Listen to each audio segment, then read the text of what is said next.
Hi guys, my name is Woody Harvey. I'll be doing my presentation on the Israeli disaster management and homeland security systems.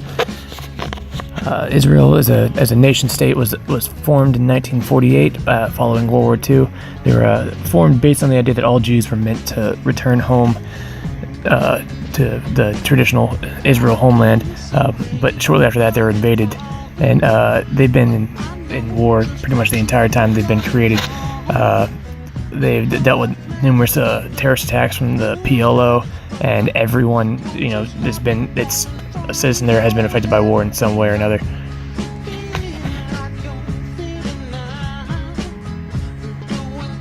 They use a strife-induced system, which means that basically it's just they analyze everything following every major disaster or event. Using the system, they came up with the idea of the defense of the rear area philosophy, which what that basically means is that they, unlike most countries that just focus on the battlefront they have to worry about their geographic rear along the Gaza Strip. They're constantly under fire from mortars and rockets, and they pretty much just decided from analyzing all the previous data that they just used bomb shelters and the Iron Dome missile defense system in order to better protect them. This is a video of the IDF doing routine runs around the Gaza Strip area. This is important because they try not to use too many military resources to defend the rear, because they keep the front strong. But through this, they've developed a single hazard approach to emergency management that everything revolves around the military. Pretty much the only hazard they prepare for is something involving warfare or a terrorist attack or something along those lines.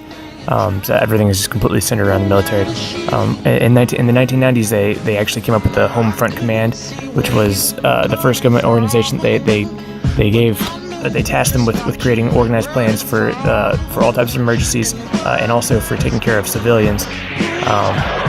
And this pretty much lasted until 2006. These are some of the $50,000 missiles being fired from the Iron Dome missile defense system used to take out $800 Moss rockets. Or at least where it's 90% of the missile strikes have been taken care of because of this problem.